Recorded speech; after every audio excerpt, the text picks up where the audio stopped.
이른바 검언유착 의혹 수사 과정에서 한동훈 검사장을 폭행한 혐의로 기소된 정진웅 광주지검 차장검사의 재판이 다음 주에 시작됩니다.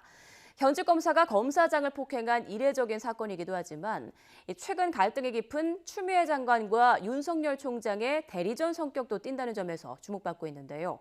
쟁점은 무엇인지 임성호 기자가 짚어봤습니다. 지난 7월 당시 정진웅 서울중앙지검 형사 1부 부장검사가 법무연수원 용인분원을 방문한 뒤 언론에 공개한 사진입니다. 정 차장 검사는 이른바 검언유착 의혹 수사 과정에서 한동훈 검사장의 휴대전화 유심을 압수수색하려다가 격한 몸싸움을 벌여 논란이 됐습니다. 한 검사장은 즉시 고소장을 냈고 사건을 수사한 서울고검은 지난달 말 독직폭행 상해 혐의로 정 차장 검사를 기소했습니다. 검찰, 경찰, 공무원 등이 권한을 남용해 피해자 등을 폭행한 경우에 해당한다고 판단한 겁니다. 유죄가 인정되면 벌금형은 없고 1년 이상 징역형에 처하게 되는데 현직 검사가 이 혐의로 기소되기는 사실상 처음입니다. 이에 대해 정 검사 측은 압수수색 영장을 위한 정당한 직무 수행이었다며 기소를 수긍하기 어렵다고 반박했습니다.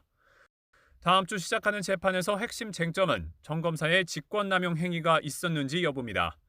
법조계에선 당시 상황을 직접 찍은 영상은 없더라도 다른 검사와 수사관, 법무연수원 직원들이 현장에 있었던 만큼 재판부가 사건의 전모를 파악하기는 쉬울 것으로 전망하고 있습니다.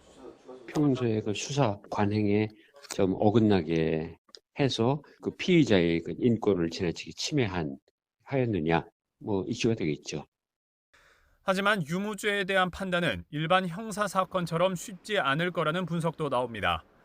추미애 법무부 장관이 첫 지휘권을 발동하면서 윤석열 검찰총장과 첨예한 갈등을 빚었던 사건인 만큼 법무부와 검찰의 정치적 대리전 성격도 띠고 있기 때문입니다.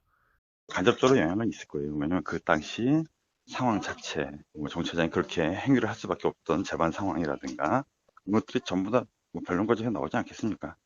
특히 정 차장 검사는 강요미수 혐의로 기소된 채널A 이동재 전 기자 사건의 공소유지도 받고 있어서 같은 법원에서 검사석과 피고인석에 번갈아 앉게 되는 상황도 배제할 수 없습니다.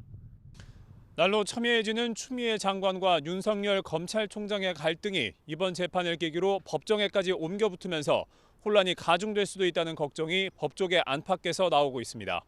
YTN 임성호입니다.